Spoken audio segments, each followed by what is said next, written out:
good evening and welcome everybody. I'm seeing some lovely faces that I know. I'm seeing some new faces that I don't know.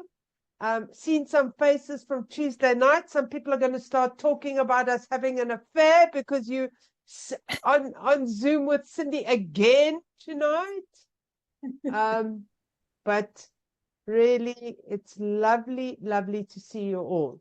So everybody, while other people are joining, and Chaka, while I just do an introduction, if you don't mind, just watching the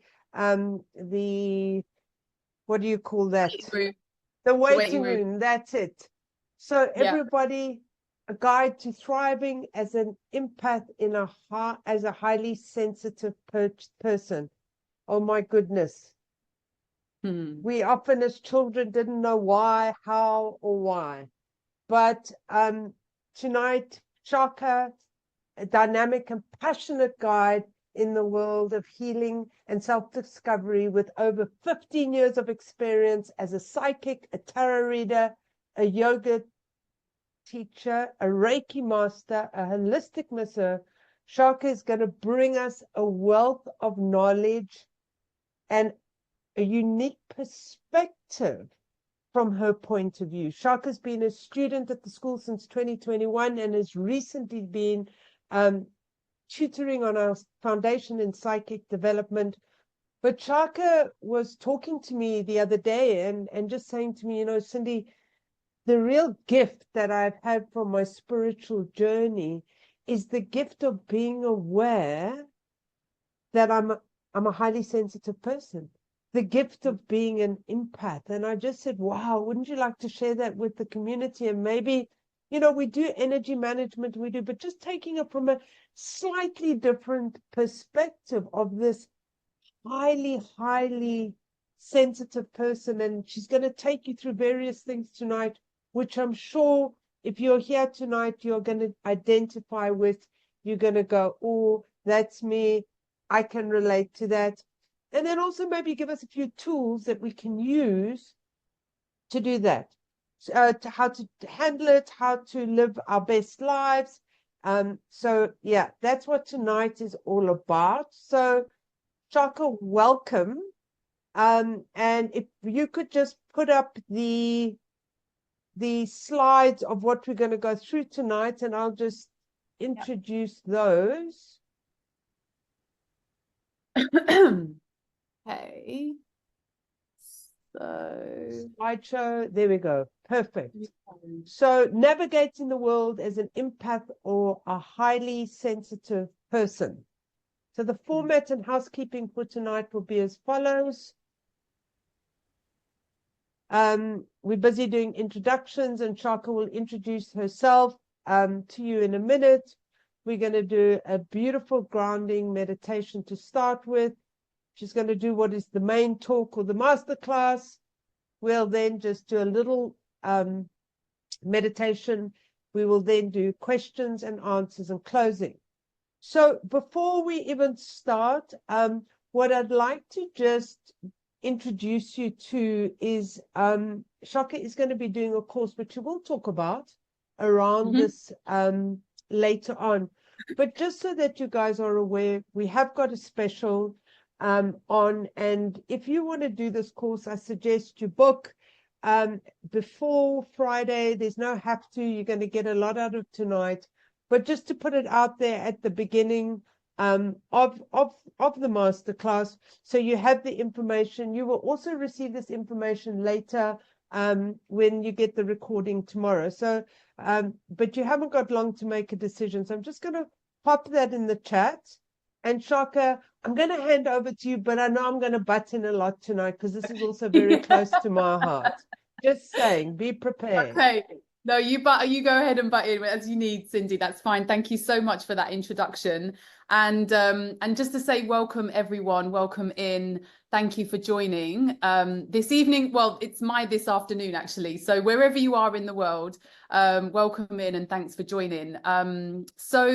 Yeah, like Cindy said, just a little bit more about me. I only really discovered that I was an empath in the last couple of years, really. And And I feel like it was really a big missing link of self-understanding of myself. And since knowing, I feel like I've gained so many tools and like so much more understanding of how to thrive. And I think up until that point, you know, I've been moving through the world in such a way and not really fully understanding myself. So it's a subject that I'm incredibly passionate about and something that's really personal. And so I'm really pleased, first of all, to be doing this masterclass, and then also to be offering the 8-week course with the school, which will start in September, which I'll talk a little bit more about at the end of the talk, which I can go into a few more details and kind of let you know a bit more about. But, you know, this is something that I think has been building for a while. So yeah, and I'm open to questions, so do feel free to put questions in the chat throughout the talk, and also put your hands up if you have any questions as we're going through the talk. So without any further ado, should we just start by just getting into our bodies? We'll just start with a nice grounding meditation. So wherever you are, let's just take a moment to uncross our legs. If you can, and you have your feet, maybe just place them on the floor. And if you're seated somewhere, just allow yourself to drop your sitting bones down, allow yourself to get a bit heavy in your seat. And if you have a chair that has a back, then maybe lean back, allow your back to be supported. And if you're comfortable to, close the eyes, or if you prefer, just lower your gaze. And so first, just take a moment just to locate yourself in space, in time. So just taking in your environment with your senses. So first start with sound. Just maybe noticing what you can hear. Tuning in near and far. Noticing maybe what you can smell. Or any sensations on your skin, any breeze, the temperature.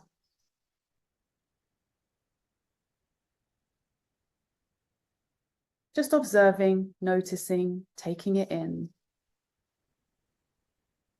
You may notice as you do this, your body naturally will start to settle, the mind start to settle. Just allowing ourselves to leave behind the rest of the day. And just allow ourselves to be fully present with all of the knowledge and information that we're going to take in today. And so maybe just taking a few breaths. So just taking your attention to your breath. You maybe want to take a nice deep inhale and really slow down your exhale.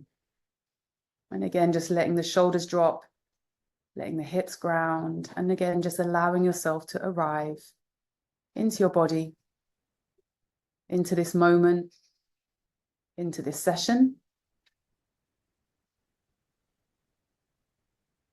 And then just keeping the eyes closed. I'm just going to invite you to just stroke your right hand down your left arm, and stroke your left arm down your right arm, left hand down your right arm. And then just simultaneous doing both sides, but just stroking down the arms one at a time, nice and slow. And again, just allowing yourself to get into your body, feeling of touch. And then you can stroke the hands down the chest, and down the front side of the body.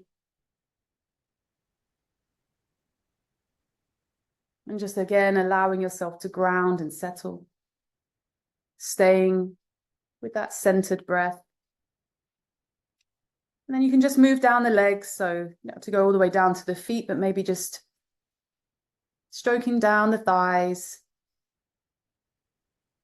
And again, just allowing ourselves to come into our bodies and into this present moment. And maybe just take a moment there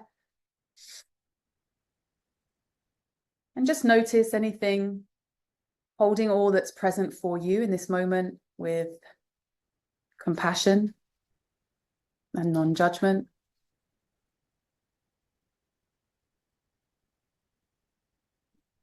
And then when you're ready, you can drop your chin down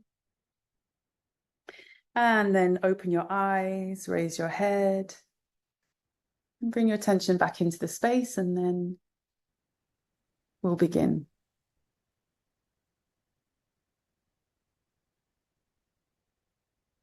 So thank you, everyone. And hopefully it's allowed us to just bring some calm and presence and grounding as we begin. So the first place we'll start. So I'm just going to throw lots of information at you now.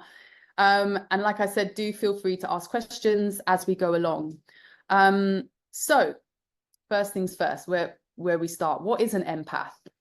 And I think, well, most of you here will have a sense of what an empath is, and will be asking yourself a question, am I an empath? And that's shorthand also for a highly sensitive person. So you can, you know, some people call themselves HSPs, highly sensitive person, but shorthand will just say empath. And, you know, an empath, as we know, is ultimately somebody who is able to really be very, well, I call porous is what I call an empath. So it means that your energy is very open, and it means that you're very, very porous to your environment. And that means your people, animals, nature, just your whole environment, whatever's happening in that space. As an empath, your energy field's quite open, and it means that you're very porous to what's happening around you. And so this means that empaths can feel what other people are feeling, have a sense of what other people's internal worlds are, have a very deep and active internal world themselves, and have profound feeling responses to their environment. Yeah, that maybe other people, you know, if you're someone who's, you know, you've been told, well, you're too sensitive, you know, where you really feel things, and someone says, well, that's very sensitive, or that's the whole point. Empaths are very, very sensitive, so can have actually profound feeling responses to things in their environment that maybe other people may think on, like, that's not a big deal, you know. And also highly attuned. So sometimes, you know, there's a dial here with the highly attuned, because that can be hyper vigilant or hyper aware. So this means like kind of being aware of, you know, what other people are doing, you know, just having an awareness of how people are feeling in the space, regardless if you're even talking to them. I don't know if anyone else can relate, but I definitely know I could be in a restaurant with my friends, having a dinner and a conversation with my friends, and I will be incredibly aware of what everyone else is doing around me. Someone could drop their purse and I'm thinking, oh, I've got to go and tend to that, you know what I mean, or something like that. So just having that, just highly attuned to what everybody else is doing, and aware of people's feeling states as well. You know, is that person angry? Are they happy? Are they sad? So it can, you know, the dial can go into hypervigilance, but when it's in its positive state, it's just being highly attuned to the environment around you.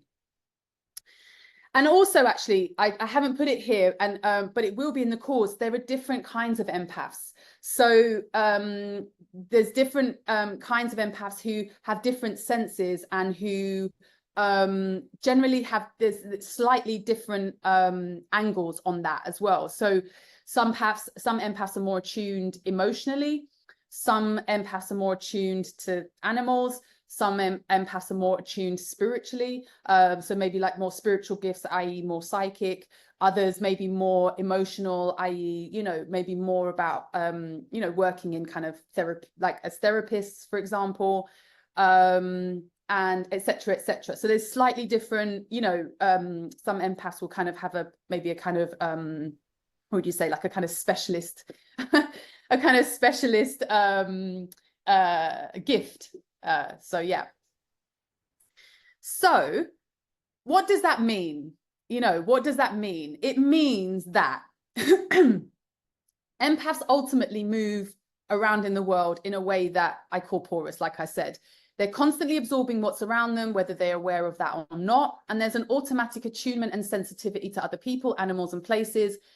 And this has both positives and negative implications. So, you know, you'll hear, you know, other people talk about empaths. It can be quite difficult to move in the world like that. But there actually are incredible positives and there's some challenges.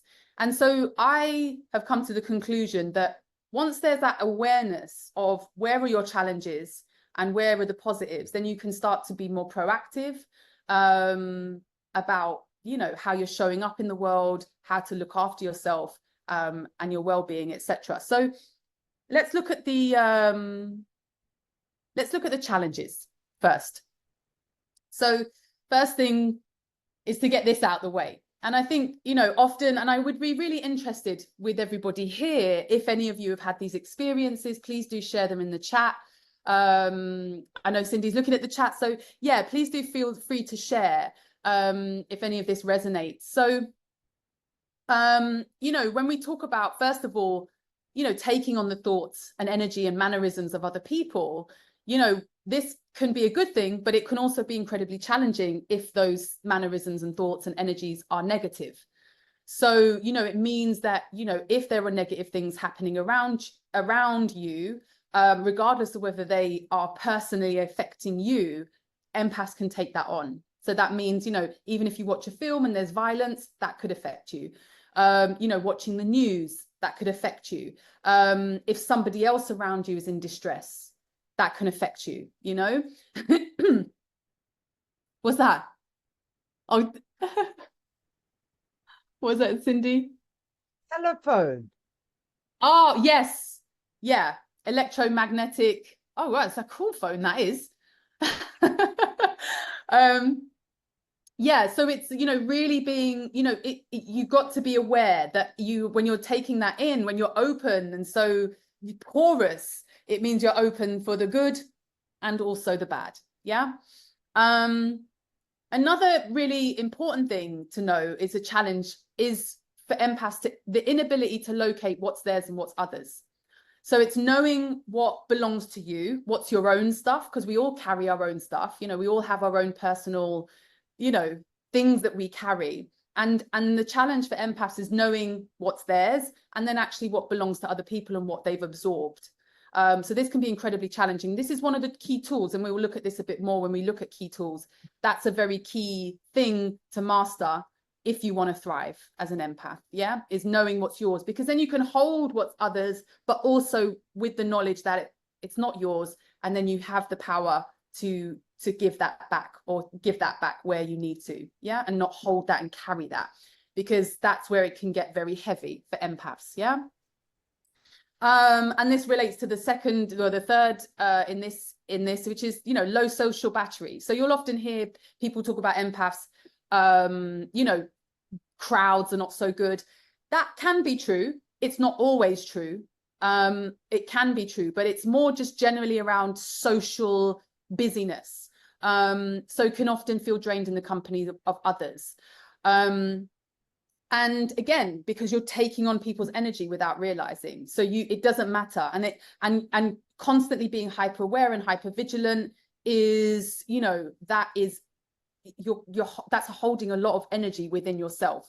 Yeah, so that's why social interactions actually, and personally, actually, I find bigger crowds actually fine for me. So for me, I find it more like if it's a smaller group, i.e. about, you know, like 6 people, like if I'm going out for dinner with a group, that I find really difficult actually. But a big crowd like carnival, for example, I love. So I don't understand that, so I can't explain that for myself, but again, it's slightly different, but it's still this awareness that when in the social setting, I'm definitely, you know, taking on that energy, you know. Also empaths' tendency towards codependency. Yeah, because there's such a porousness, such a care for others, this can come at a cost to themselves, which is, you know, seeking care and connection, even when it might not be so good for the empath themselves.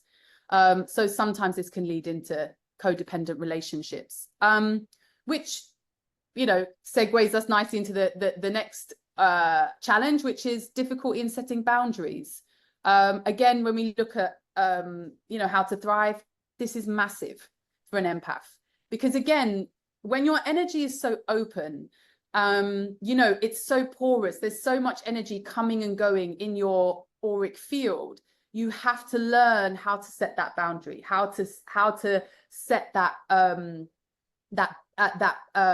barrier around you, so that you are again connected to your own energy and not just being an open, you know, an open gate for others' energy as well. Yeah, it's massive. And again, the capacity to self-abandon without realizing. So empaths, this is, you know, in relationships, can often just put other people before themselves to their cost without realizing. So, you know, empaths will often feel very drained, energetically tired, you know, maybe even resentful, and not realizing that actually it's because there's an overgiving at a cost to oneself. And empaths often will feel that they're obligated to do that, which is why it's hard to set boundaries as well, because there's a sense of obligation to look after others, because you feel what others are feeling, you see or know what other people's are feeling, and then empaths have a tendency to just take that on, yeah, you know, without even being asked, really, you know. And yeah, and that obviously speaks to putting the needs of others before their own, you know, which is obviously at risk of burnout, you know, because once you're doing all of this, it's carrying a lot, carrying a lot for everybody, for the world, for everything, you know, holding it all. And that is just not sustainable energetically, you know. So, and this is the thing, and this is why once we're aware, we can start to be proactive, we can take those actions, you know, to change these patterns. But often, you know, you might just be a sensitive person, and maybe you've been told all your life you're, you know, you're too sensitive, you're too sensitive. So you're trying to move in the world like a quote unquote normal person, when actually, you know, so you're holding without even realizing. So, you know, this can lead to burnout, feeling tired, you know, just not having motivation, not having energy, and these kinds of things, and sometimes not even knowing why. You know, that's another thing that, you know, you can suddenly have an energy crash and not know why. Like suddenly, bam, you know, I just can't even, you know, what X, Y, Z, just no energy whatsoever. And often that is a sign that you've had some kind of energetic social interaction that has been absorbed, that wasn't good. We've already had sorry, just do the last one, and then I have got a couple of questions before we jump onto the next section. Sure, of course. And then obviously conflict averse. So that's, like I said, that could be watching, you know, a scary film. It could be, you know, watching the news. For me, it's like boxing. I can't watch boxing, MMA, forget it. Like, absolutely not. That's never going to happen. That would disturb me greatly. So there's things that that we might just not be able to consume without having, you know, having an adverse effect.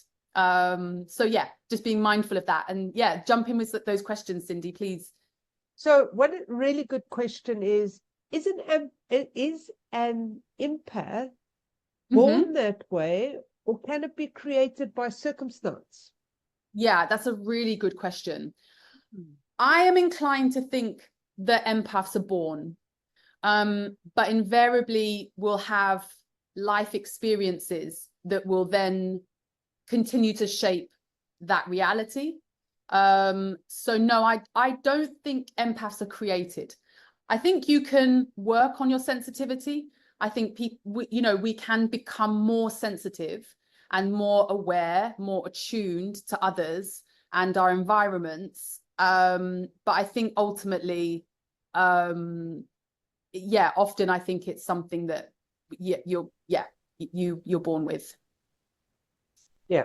I would concur, but I do believe certain traumas would then relate you to becoming more and more sensitive because of the trauma. And you becoming, you know, losing your boundaries, losing that through trauma. So I think it's a bit of both. I think it might develop.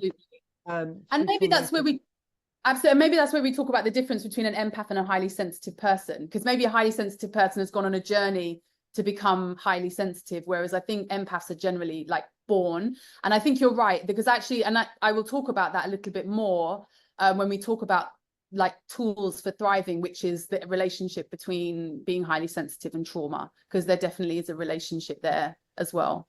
Thank you. Jody goes on to say that, and you might cover this later, so for long periods of time, how do I protect my energy for long enough so that I'm not exhausted after a few hours? So she goes out and it feels like Jody's like robust for the first 2 hours. Does she have to go home after a couple of hours, or are there ways to maintain one's energy?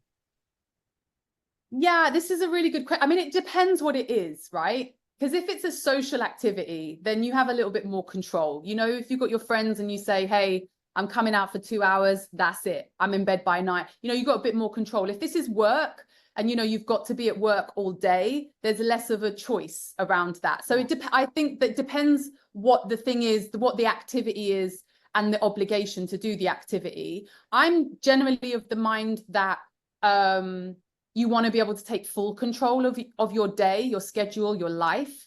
I really am a big believer. If you don't want to do it, don't do it. It's really as simple as that. That's another thing about the boundaries, is like that's dropping the obligations, you know, because that's part of the issue, you know, and that's part of managing one's energy, is being able to know what I can do, what I can't do, what's good for me and what isn't. And maybe you do take those days where you're like, okay, today I'm going to just, you know, go all in and know that I'm maybe going to pay a price. And maybe you feel, and maybe you can do that once in a while, but on a whole, you've got to know yourself and your energy. And there are practices you can do to protect your energy, as in like, you know, bathing yourself in light, putting a protective energy around you, carrying certain crystals, you know, cleansing your space, doing certain things for yourself in preparation. But also, I think in close relationships, it's very, very difficult for an empath to just not be porous. And so it's just being aware of what people, what situations, what activities do that for you. And then it's a choice. You know, I personally would be like, no, it doesn't feel good, I'm not doing it. But if you feel like you have to, then, you know, maybe you can start to set those boundaries and say, I'm only going to do that at you know, certain times a month or a year, or, you know, certain times, you know, for a certain amount of time, you know.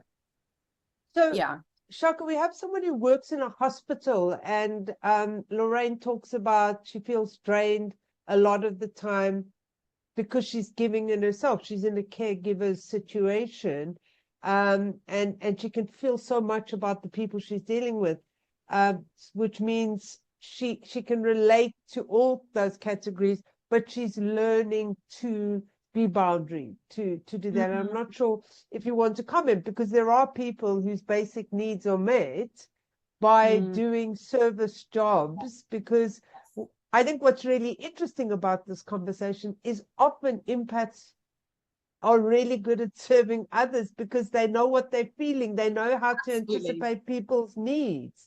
Absolutely. And that's the challenge. Absolutely. And we're going to come to that as well. Absolutely. And so this is, you know, when we talk about managing energy, it means that if that, you know, again, it's hard with work. It's hard, right? Because, you know, we all have to earn a living, and we all have, you know, and we're passionate about what we do. There's absolutely no way that you could be working in a hospital if you didn't genuinely care about people. And that's genuine. And I think that's often why empaths overgive, because we care. We really want to help people, and we can see what they need, and we really want to meet them.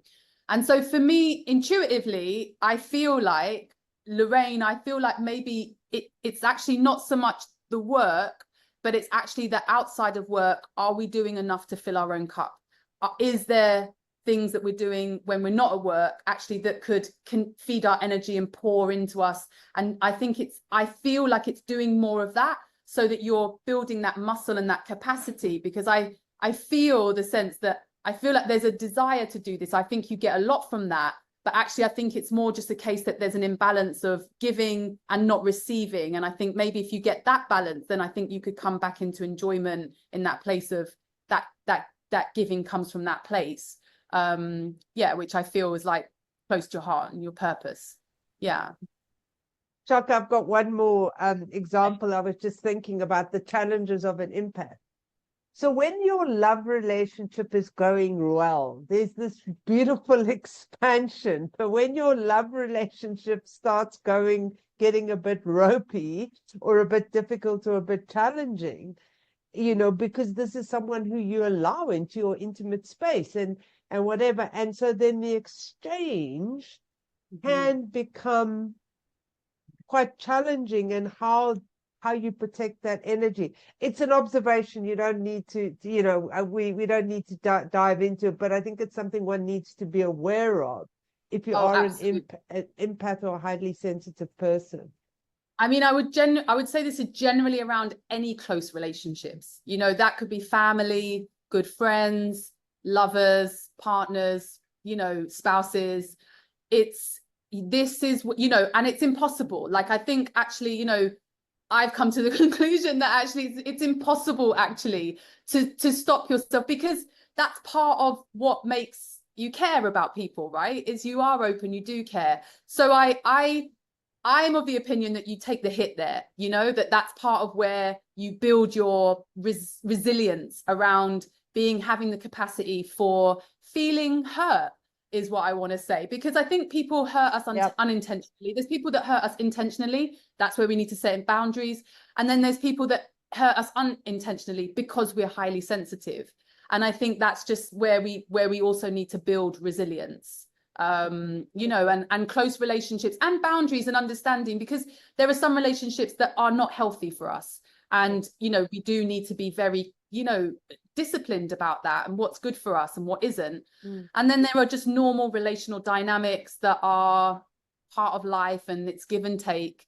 And, you know, and that's, you know, and it's just, and that's knowing the difference, and knowing the difference is knowing yourself. And good communication. Absolutely. Yeah. Great. Yeah. Thank you for that. Okay. Well, so we've looked at the challenges. So now let's look at some of the positives. Let's have a quick look at these reflections. So yeah, it's important to get the challenges out the way, because obviously most people associate these with being an empath. So often, you know, I think it does have some negative connotations.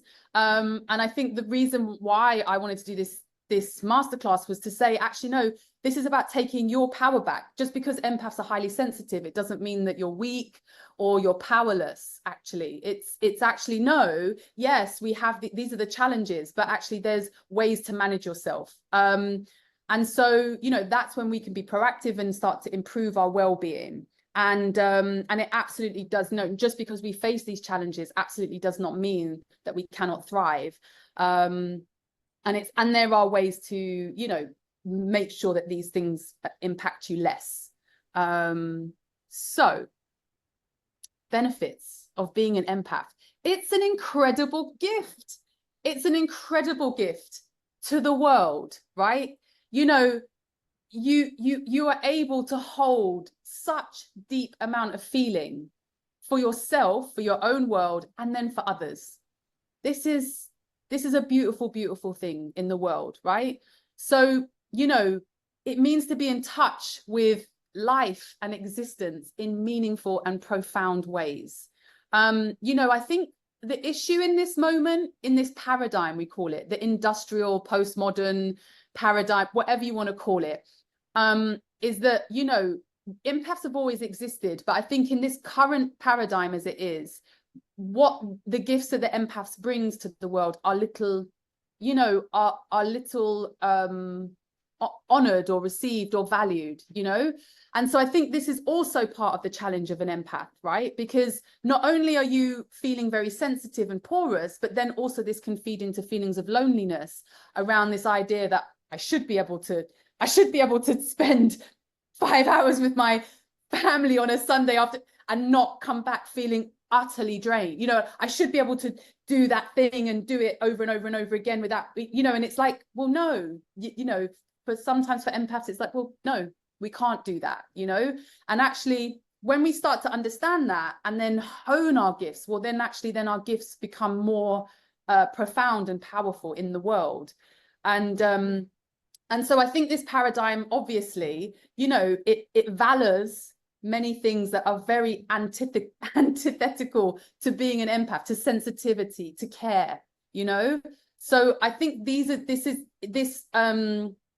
you know, creates a double impact, you know, for challenges for empaths. But you know, that absolutely, like the gift of sensitivity, of kindness, of care, of sense, this is beautiful, and we must remember to center it and celebrate it, because we need more of that in the world. You know, we're heading for what we call a meta crisis. Yeah, I don't want to get into politics now, but you know, I think we're all aware that we're in this moment in history where, you know, there's a few, you know, sort of, you know, things lining up on the horizon that are all creating what could be a meta crisis for humanity and existence, a life on Earth. So actually, this is a really important time historically for empaths to really come into their gifts and bring that into the world, because the world needs healing and it needs more care and sensitivity and attunement.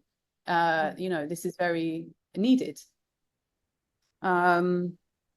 So let's have a look at some of those gifts. So empathy and kindness, looking after people, looking after animals, children, nature, you know. I mean, I'm of the what else is there? You know, what else could be more important than that, you know, than nurturing and making sure people thrive, and also making sure, you know, that's why I say, you know, it's that balance, making sure we are thriving so that we can then help others to thrive. Then there's more thriving in the world. Like, what's not to like about that? Highly intuitive and attuned to unseen and hidden energies and emotions, right? So that means, you know, you're sometimes seeing behind the veil, someone's saying one thing, but you know something else is going on, you know? So then that's like, you know, again, truth seers, truth seekers.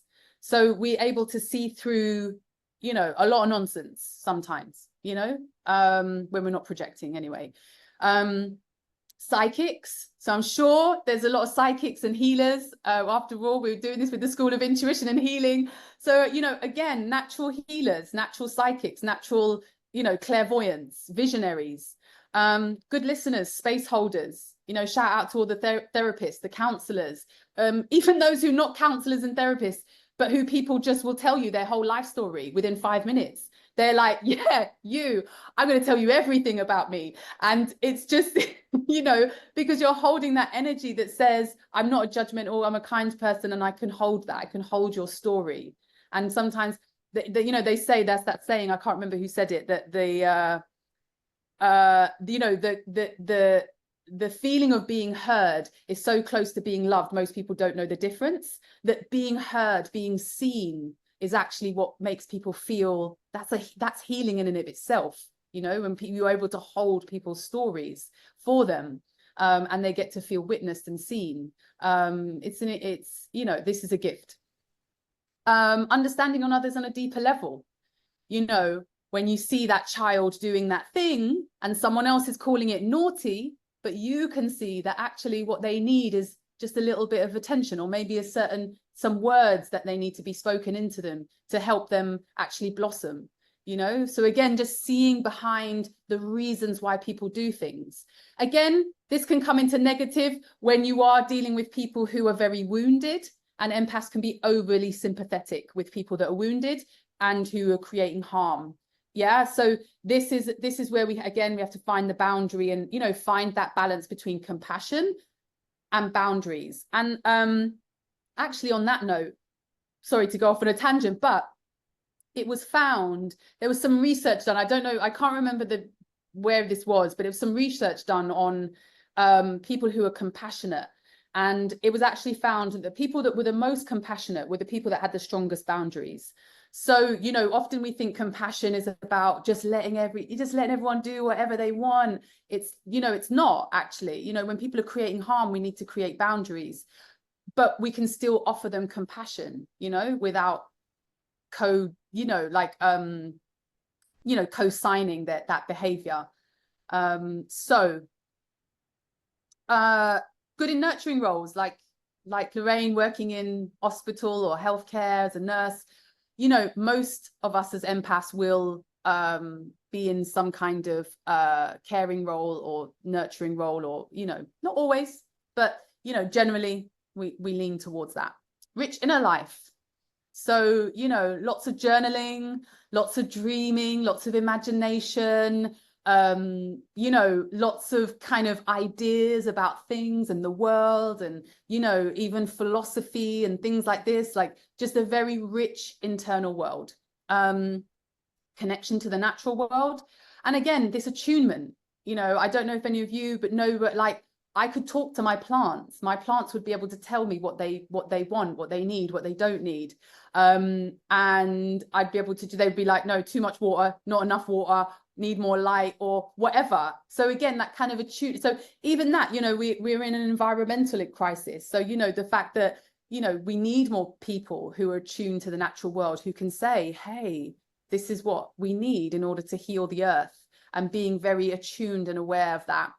Creatives, imaginative, you know, imaginative, like, you know, this is where, you know, the storytellers, the poets, the, you know, the singers, the artists, the musicians, the painters, those that can see beyond, you know, the veil, and who are able to draw out things that have deeper meanings, and other people feel that. So even if they're not an empath themselves, they see that and they can receive it. And then very spiritually open. So often, you know, very spiritually open with healing gifts, energetically healing gifts as well. Yeah. And yes, Cindy, did you want to jump in? Yeah, I wanted to just say, unbeknown to me, but always kind of been known as, like, she's the sensitive one. My sensitivity and hospitality was absolutely my superpower. I could anticipate the needs of customers. I could anticipate the needs of guests. I was great with staff because I could anticipate their needs. And I was great with management because of my intuition, being able to kind of, you know, and I really didn't know what it was. But it was also, you know, I always say I was really good at that because I'd been in a school environment where I was dyslexic and I really struggled. The minute I went into hospitality and I could read people and use my intuition in a environment, which you can't necessarily in the school system because, you know, I was in a normal academic school, which is a mistake in the first place. But the education system, and then all of a sudden I was like, I can use my intuition. I'm good at this. And so my sensitivity really became my superpower, even though I didn't, you know, I wouldn't have had this conversation with anyone. But it definitely does have superpower kind of, you know, avatar qualities that often we just miss completely. Yeah, absolutely. And I think that's a beautiful example of when, you know, when you're in your power, in your thriving, in your environment, where in an environment that supports your gifts, then, you know, like you say, it's a gift, it's a superpower. It's, you know, everything, it's like, you know, everything flows, it connects, it's really, really, you know, and I think this is why this course feels so important to me, because it's just about finding that right resonance, you know, and then the world opens up for empaths, you know. There's a really great question, and I'm curious to your answer to this great question from Pippa. Is there a difference to offering somebody empathy or compassion? Are they one in the same thing?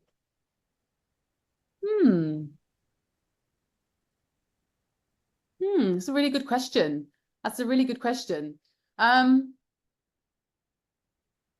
I guess, I mean, I don't know if this is a distinction, but I guess with empathy, I think of it more as like, if someone's going through a hard time, we have the capacity to be like, oh yeah, I know what, you know, I get that, you know, you don't have to walk in that person's shoes to really fully, you know, be able to, you know, understand what that might feel like.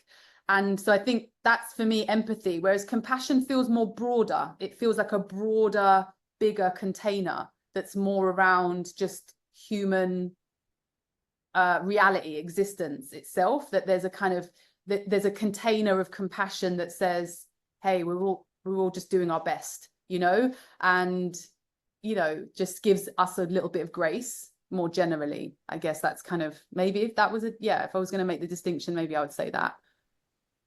And for me, they're great both, question, Pippa. Yeah, great question. And just, Shaka, for me, they're both energy. They both sit in the heart space. Yes. And I think that is really important, that they're both heart energies and they flow. One of my life lessons is what is enabling and rescuing compassion and empathy. And that circle, when am I doing it indirectly for my shadow? And when am I actually doing it because it's open-hearted, it has no condition to it? And empathy and compassion for me all are not, they come without the exchange, if that makes any sense. Yeah, absolutely. Yeah, they're kind of just gifts that are given rather than it's relationally negotiated almost. Yeah. And I think that's what you say is that it's definitely the difference between boundaries and also the difference between being invited, you know, because I think there can be a rescuer energy for empaths, because you can see what people, but you can't help people if that's not what they want. And you have to let people have agency in their own lives and live the lives that they want and make their own choices. And then you make choices, because if you've got someone around you and they're making choices and they're hurtful or damaging to you, well, you get the choice to decide whether that's someone you have close to you. And therefore you're not, you know, you don't have to be bonded. That's why I say the codependency, where you're bonded with someone and feel that it's your obligation to get them to do something that they don't want to do or that you think is good for them. That's innate, you know, that's where we, you know, and so when you know that that's flowed, it's when that's received by someone, when someone invites that and says, yeah, I'm ready to receive that, like that advice or that guidance or that help or that care.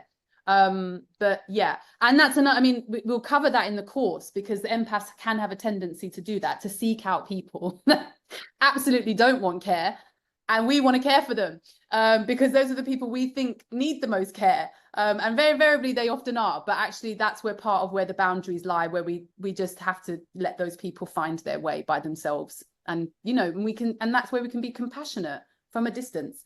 We can hold them in compassion, hold them in love, pray that they find their way. But we have to say it's in God's hands. It's not for us as individuals to, again, carry the whole responsibility of that's where we can let go, you know. Yeah. Just got an interesting insight. Empathy equals feelings, compassion equals emotions.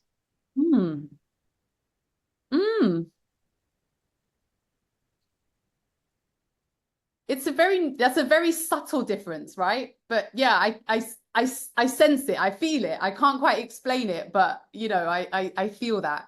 Yeah. Nice. Lovely. Wonderful. So are we ready to moving on? Key tools. So now, you know, this is kind of really all right, key tools. So, you know, we've seen that, you know, obviously as empaths, we have our challenges, right? But this does not mean, like I said, this does not mean we cannot thrive in the world. And to thrive in the world as an empath is to have a deep understanding of yourself. So although we have this broad brush thing of empaths, we all have slightly different relationship to it. So it will be slightly unique for all of us. But, you know, on a whole, it's having a real deeper understanding of yourself and a capacity to meet yourself and a capacity to manage your energy, and do more of the things that give you energy, which counterbalance, you know, that giving, you know, that energy to give, that desire to give. Yeah. And so some of the things I'm going to just cover now. So just a caveat, some of this is kind of more general well-being, which I think, you know, anybody could take and actually, you know, would do well with. And then there's some things that are very, very specific for empaths that actually are the difference between, you know, doing okay and actually thriving. Yeah. So let's have a look, first of all, at these general things. So just general, you know, all of us could be doing this, but this is very important for empaths: time in nature. So this is time in space where unmediated time in nature, I would say. You know, talk to the trees, talk to the grass, talk to the sky, talk to the moon, talk to the sun, you know, talk to the stars. Let nature, like, have a direct, like connection with nature. Yeah. And also I always say, like, trees are like clear the hard drive, you know, they're literally like, you have a lot going on. Trees are just like, hey, let me take that for you. Like literally, it's just, and then suddenly we're lighter, we're clearer. So definitely time in nature, time alone. I know it can be difficult for some people, especially if you've got young kids and families and things like that. But you've got to carve out that time alone, you know, whether it's a little walk in the park, whether it's that moment in the car before you have to go in the house, wherever it is, but find those moments where you can just be in your own thoughts, in your own space, in your own energy. Meditation, of course. This is very important because empaths are highly sensitive. Meditation is the difference between knowing, again, this is a really key important tool, knowing what's yours and what belongs to others. So it allows you to maintain your high sensitivity without, you know, without taking on things that aren't yours. You can start to become more aware. Creative outlets or pursuits, you know, whatever that may be, painting, you know, writing, whatever, cooking, you know, looking after plants, whatever that may be, but something that's kind of creative, that's not logical and structured, something that allows your mind to be like this, you know, to give your mind that flow state. And then looking after one's physical body, very important. I mean, it's very important for all of us, and whatever that might be. So that might be physical exercise, yoga or something like that. Obviously I would recommend yoga, but anyway, not on the yoga hard sell tonight, but even just things like somatics, you know, the reason why we did the grounding exercise, this, you know, before we started, is because it's very important for empaths to get into the body. Yeah, because that's where all the emotions are, that's where we carry it all. So that's where we start to bring that awareness into the body. So anything to do with the physical body and more awareness around the physical body is always going to be very helpful. Shaka, there's been a question. I think we you know, just to talk about from Numbele. I find myself taking over people's life for the lack of a better explanation. Sometimes when I think something that someone is doing is not right and might get them in trouble, I struggle to stop myself from taking over or interfering. How do I deal with this? I think it's a very good question. Yeah, and I think this is related to that capacity to overtake on responsibility for other people's actions. And so there's something I would say, and we'll come on to it with the next slide, that might be some shadow aspect and shadow work to be working with there, because it's some kind of projection that's happening there. So the intention is good, but actually it's manifesting in a way that's challenging. And I think in those situations, that's something where there's some self-work that needs to be done, because there's something that's happening inside that's then being projected outside, when actually I think probably there's something that needs to be looked at within. And I mean, this is where, you know, when we talk about essentials, number 3 on this is shadow work. This is massive, because if empaths do not do their shadow work, then we end up in these situations where you think you're caring for others, but actually you're not. It's not coming from a place of care. It's coming from something else. And that could be different things. It might be to do with control. It might be to do with people pleasing. It might be a kind of fawn response, you know, like, and again, just knowing where that, when you know yourself, I mean, again, number 2, know yourself. Yeah. When you know what your wounds are, your specific wounds are, then you know how they can manifest and show up in relationships. And then then you can start to have more self-control over the way that you show up in relationships. These 2 are incredibly important. Because what happens is, because empaths are known for being sensitive and kind and and all of these things, empaths can start to get in the ego mind around, we're helping other people, we're caring for other people, when actually there's some kind of shadow projection happening there. And then it's not care, it's actually something else. And that's where we really need to know, you know yourself, you have to do your shadow work and understand. Another thing for really important is one-on-one social time. So also remember, you know, we need companies, we need time alone, but we also need company. We're human beings, we are social beings. So you may notice that actually what suits you is more one-on-one time, you know. So you might have a group of friends. I definitely, this is true for me.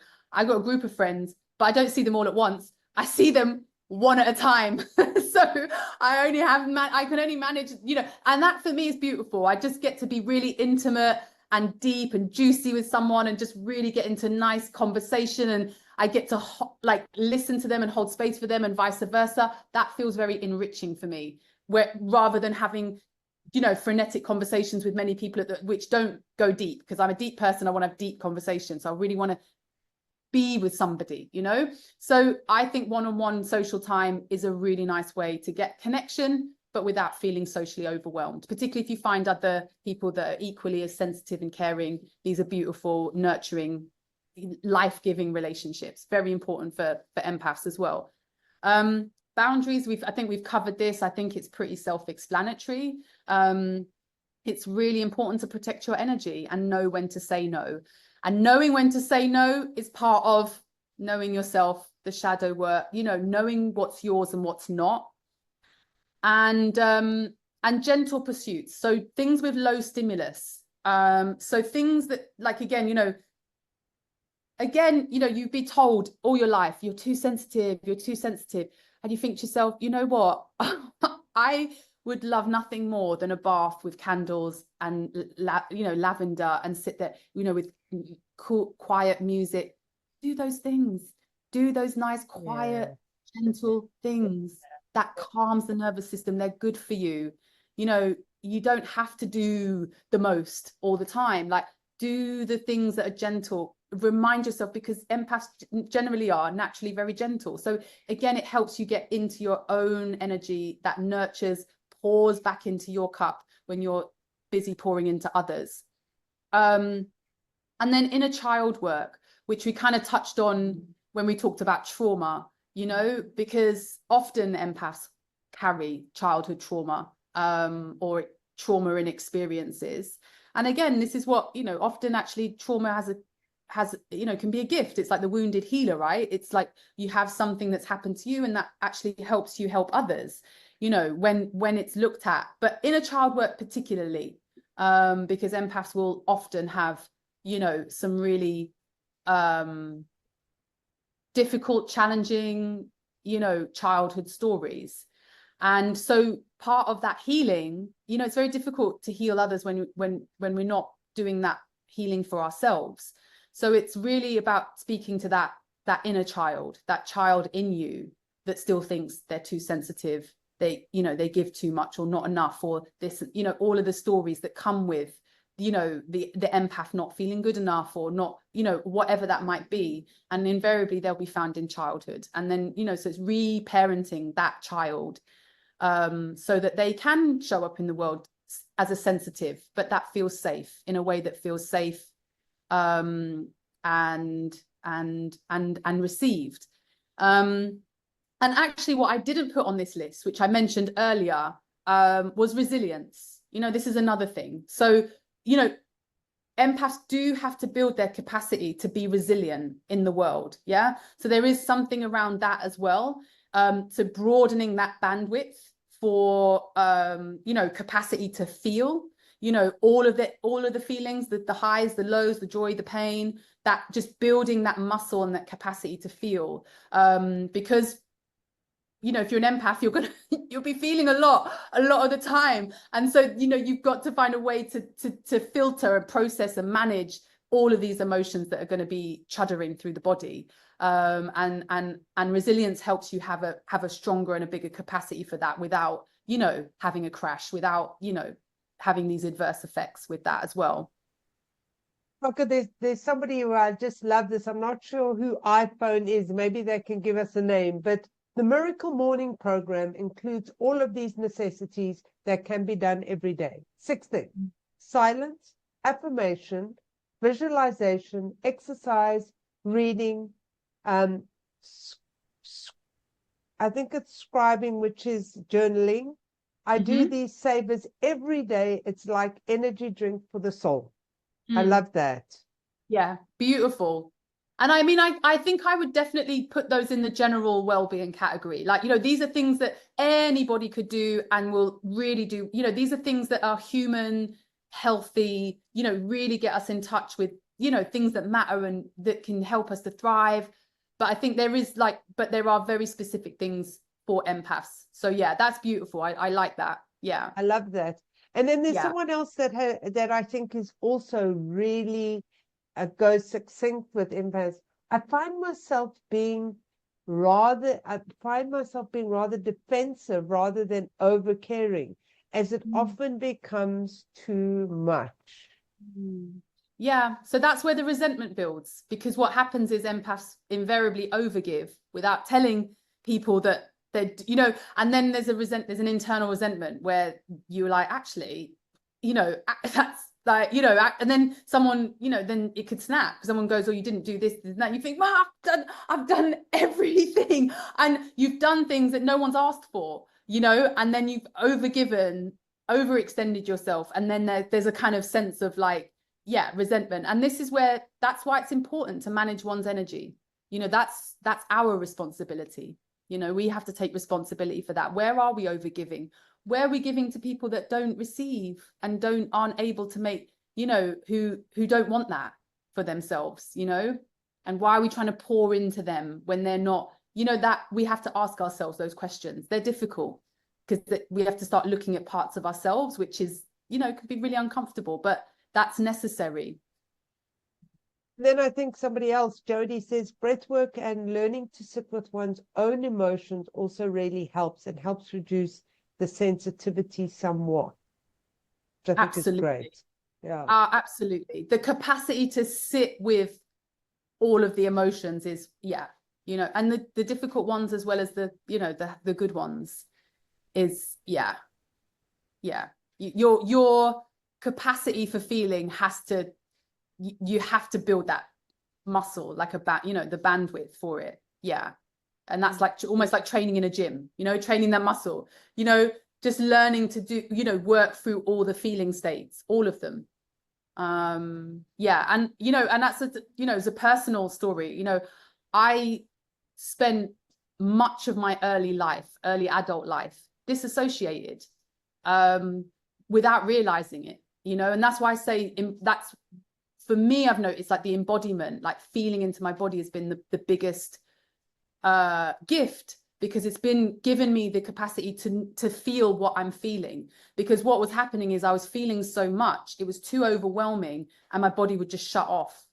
And then I had a disconnect. Then I don't know what's going on. I don't even know what's going on for me. I don't know what's going on for anyone else. I'm just not in touch with anything because it's just my body shut down, shut off.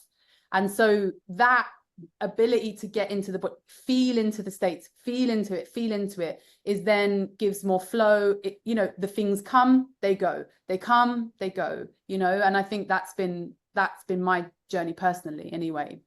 So yeah. Great. Okay, so last and final, just having a look at over the course, which is starting on the 10th of September. So for anyone that does want to join, I really hope that you will, and kind of giving us the capacity to go into a little bit more in depth with some of the stuff that we've looked at today. And so this is what the overall overview of the course will include. So some of the science around being an empath, some different, more on like the different kinds of empaths, a little bit of the history. I mean, there isn't much science, but there is some, and it's very interesting. And then again, energy transference, protection, you know, boundaries, you know, some of the questions that have come up today, you know, what's mine, what's yours, you know, when you're holding stuff. And I don't know if you felt this, but there's definitely been times when I've had a social interaction, I've walked away and I've thought or felt something, and I've thought, I didn't feel that before. And I've had to, I'm like, oh, it's not mine. That was deposited into me by somebody else. Once I know that, I lift, it goes. And I'm like, oh yeah, cool. Now I'm back to me now. But I know when things are being deposited into me by other people, and often unconsciously projected. So again, being able to identify your own emotional states so that you can then identify the states of others and states that have been projected onto you. Again, the hero's journey, looking at the shadow, the underbelly of the empath. Yeah, you know, it's not all love and light. There is a dark shadow there as well.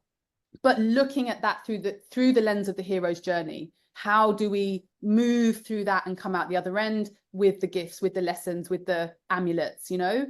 And then vulnerability and power, again, we've touched on this. You know, vulnerability is seen as a weakness, you know, in this society, in this world. It's, you know, it's seen as something that is equated to weakness. So how can we start to think about vulnerability as a power, as a superpower, as something that actually, you know, is a gift in the world? So again, how to alchemize that? How do we use that and build power? Different kind of power, yeah? I always say, remembering the strength card in the tarot, you know, it's not someone beating and punching the lights out of someone, is it? No, it's a soft maiden gently stroking the head of a lion. So this tells us something about what strength is, spiritual strength. Yeah, it's different kind of strength to the strength that we understand normally.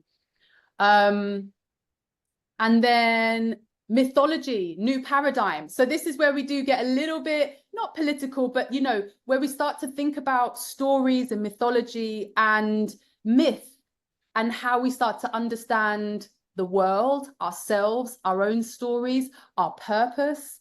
And again, it gives us a different orientation. It gives us a new perspective, a new way of seeing things. And then we can orient ourselves in different ways, and also connecting us to a deeper heart and truth, you know, about our purpose in the world, that's maybe a little bit more magical, a little bit more imaginative than, you know, hey, you know, go to school, get a job, get married, get a pension and die. You know, it gives us a little bit more of that, what, you know, like actually there's more purpose to life than that. And mythology can give us access to that.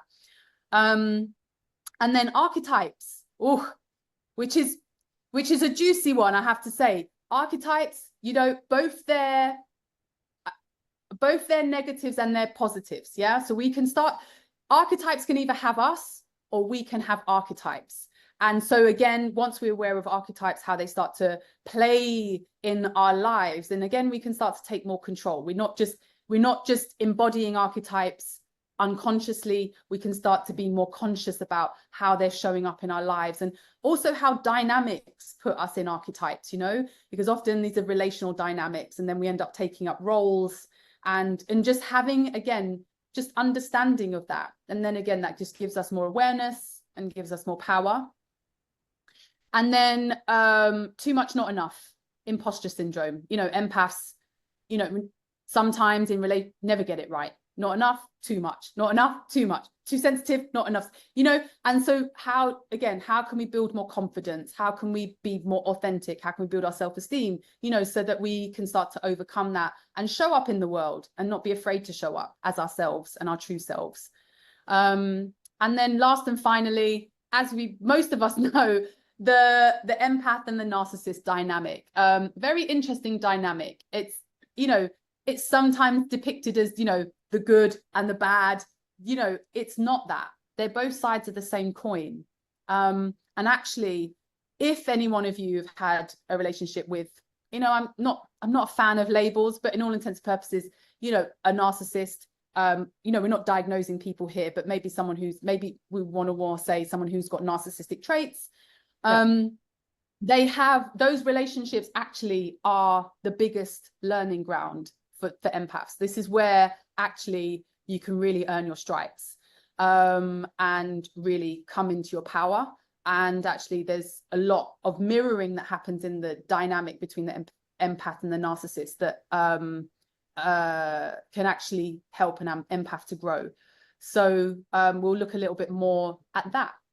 And so that's the whole course. So if that sounds, you know, interesting to you, I really hope at least some of you will consider joining.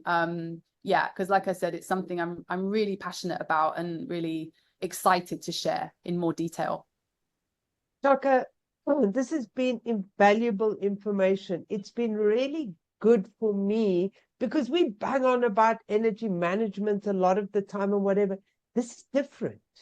This is kind of, this is different. There are ways of addressing different things with somebody who's highly sensitive or an empath, along with the grounding, the protection. But this goes deeper. This goes into what's catching the ball. Why am I porous? Why am I that? And I really think it's brought out some really interesting and good ideas. Yeah. And also, just to say that the classes will each include practical. So it's not just all theory based. There will be practical exercises, practical things. So, you know, embodiment techniques, journaling techniques. So there'll also be lots of practicals as well to help actually, you know, actualize this. It's not just theory. Yeah. Brilliant.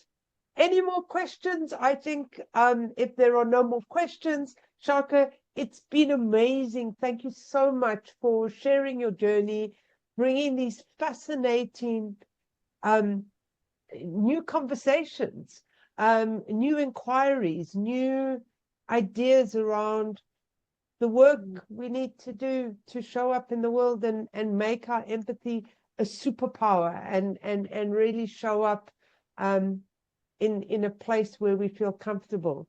Thank you, everyone, for joining, for playing full out, for asking good questions, for listening to us and our voices, because it's always nice when people show up and do that. Shaka and I are great talkers. And yeah, some beautiful comments. Thank you, one and all. Please enjoy your evening. Please enjoy your weekend. Please take time in nature. Please use some of these tools that have come to light tonight, and just manage that a little bit better for yourself. Thank you, everybody. That was really a lovely evening, and we look forward to seeing you at the school very soon.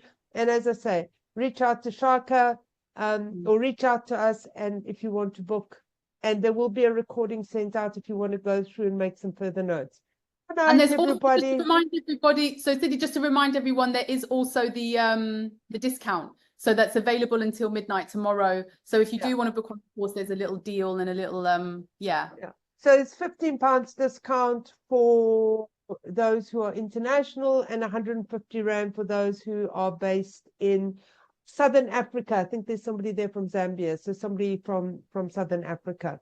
And if you know, and reach out to us if you need to. And thank you all so much. And we are excited to see you at the school soon. And I feel like I need to do this course, I have to say, because it's new at the school. It's going to make its first debut. Debut. That's the word I'm looking. Shaka, any last leaving thoughts for the group before we close off? Just thank you so much for joining, and just look after yourselves and look after those around you. And just know your care, your sensitivity is a superpower, and just look after yourselves. Okay, take care. Good night, everyone. Bye-bye. Thanks so much, everyone.